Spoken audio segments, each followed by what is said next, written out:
as we move, let's go ahead and move from our belly button. I know it sounds weird, but draw the belly button up and in to help connect the upper and lower body and help our body move as a unit. On lower body, let's think a little internal rotation of the thighs, keeping your toes spread out. I know it sounds weird, but it'll start playing in. Hopefully you start feeling how it starts to impact your body. And upper body, let's rotate the upper arms outward and keep a nice long neck and proud chest. So drawing in and up, rotating in with the toes spread, and rotating out above with a long neck and superhero chest. All right, now that we have our body figured out, let's make sure that we drive the floor away. We're not just resting on the ground or the mat or the earth, we're driving it from us, whether it's our feet, whether it goes into being our knees and our ankles and our hips, or whatever it may be. Let's make sure that we're not just resting on the ground, but pushing it from us. Now, after you have control of these movements in a body weight way, after you can own these movements with your body weight, put it that way, sounds a lot better. Go ahead and add a tool to it, whichever tool you want. It can be a club, it can be a kettlebell, it can be a med ball, it can be another club, I guess. It could be a sandbag or a mace. And when you use your tool, whichever one it wants to be, go ahead and just make sure that you are aware of how it impacts your body, how it affects your body, where you hold it, and how you hold it. And also, be mindful of when you put it up, when you pick it up, and when you put it down. Make sure that you're aware of all the times you're moving, especially when you're loaded. Not just when the round's going, but when the round is done also. Those are the times that, I don't know, injuries tend to sneak up on us. So make sure you're being mindful at all times. All right, you guys, let's have some fun here, everybody. So let's go over our first movement progression now. It's going to be a half shin lock switch to a half shin lock switch to strap. I know, sounds fun as hell, right? It totally is. So initially, feel free to use one or two hands down. But when you do, make sure that the shoulders don't shrug up and your structure isn't compromised. And you're not going to rely on your hands. You're just using them little by little and challenging yourself more and more as you go along. So press the feet and the butt down, drive the knees open, nice long spine. And we're going to drive the knees open as we switch to one side. Now for each round, just stay on that one side and then switch to the other side on the next round. That way we can get really, really fluid on that one side. Then we're just going to come on back again. Knees open, heart lifted. Back down, thinking tall, and switching back to center. Once you feel okay with that, we start doing that without our hands behind us. Either be keeping our hands up in front or reaching out in front to help counterbalance and keep the upper body engaged. Once you feel cool with that, we can start adding that straddle. So we're going to switch off to one side. And as we turn back to the center position, drive the knees open and push through the heels, pushing the backs of the knees and your butt cheeks down to the floor.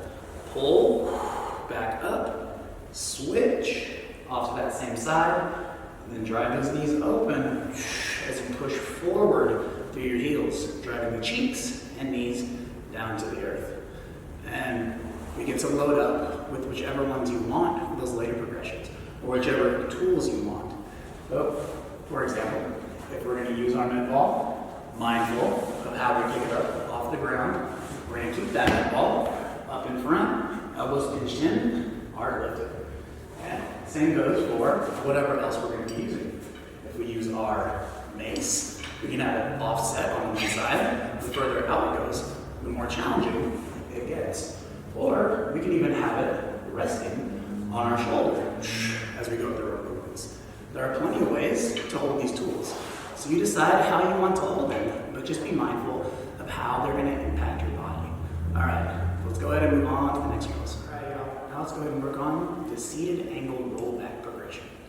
So we're going to go ahead, we're going to turn it off to one side. We're going to bring one butt cheek down, one ankle and knee down, and bring one foot in line with the down ankle. So we're still pulling that heel in towards us. We're thinking nice and tall. And for level one, we're just going to pull on your knees, round your spine out from that tall position. Pull your heels in. And you're going to roll to your shoulder blade and then back up to your seated position. And that's it for now. Pulling in, staying tall at the top, rounding, pulling the heels in, rolling that shoulder blade, then back up to the seated position. When you start feeling more confident with it, we can start working on the inside of the thigh. We can go without grabbing, rocking back, and then back towards seated position. And then we can start rolling over the pointed ankle, pointed foot, closest ankle, whatever you want to call it, and still using that pulling in to help bring our butt towards our front heel. Then we can press ourselves back, roll ourselves back, and then back up to the butt towards the heel. Our last level, we can lift the heel, pulling the butt down as keep the toes spread, getting that nice big tug, and then driving it down before we repeat again. Now, if we have any tools in our hands, a good thing to do is to press the tool forward as you go back. So you can even mimic that while you do your body weight version. But whatever tool you end up holding, let's say it's the bag, we'll go into our seated position. We can go searcher style or fist, bonus points there. We'll roll ourselves back. We'll punch forward and pull our chest up into tool, bag, mace, whatever it is, and then bring ourselves back down to repeat again. Rolling only to our shoulder blade and never to our neck. All right, now for our third drill, we're going to do an angled staggered squat progression. So we're going to work one side per round. We're going to take a step back and angle out the rear leg and hip. Hands up, elbows in, or reach forward, whichever one you want to do to help keep that superhero chest. And we're going to lower ourselves down as far as we can in good form, not allowing the upper back to round, not allowing the big toe on the front foot to take the load. Then we'll bring ourselves up. Level 2, we'll bring ourselves down as far as we can control. We'll lift the elbows up and in. So we don't want to flare out. We want to pinch up and in, reaching your thumbs down your back.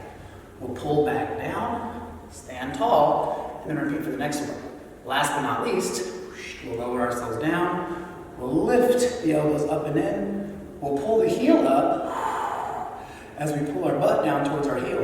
Woo. Then we'll drive our heel back down to the floor. We'll pull our elbows back into place or forward, that's the one you're doing, and we'll bring ourselves up from there. Now, if you're holding a tool, whichever one it may be, let's say it is the kettlebell. This time, we're going to bring ourselves over the shoulder of the front foot, okay? So I guess that's not the front foot this time. We'll make it the front foot this time.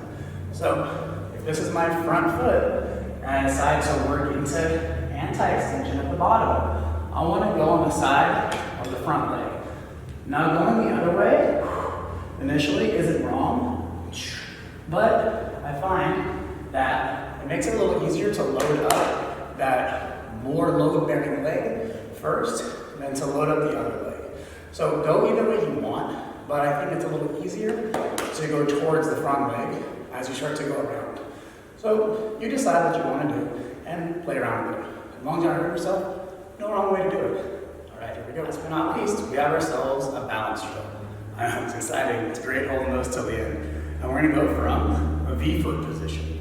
So a little bend in the knees. Everything's nice and tight. We're going to avoid leaning. So for level 1, however you want to get that stability, we're going to lift our leg up, keeping the toes spread, and trying to keep the hips from tilting.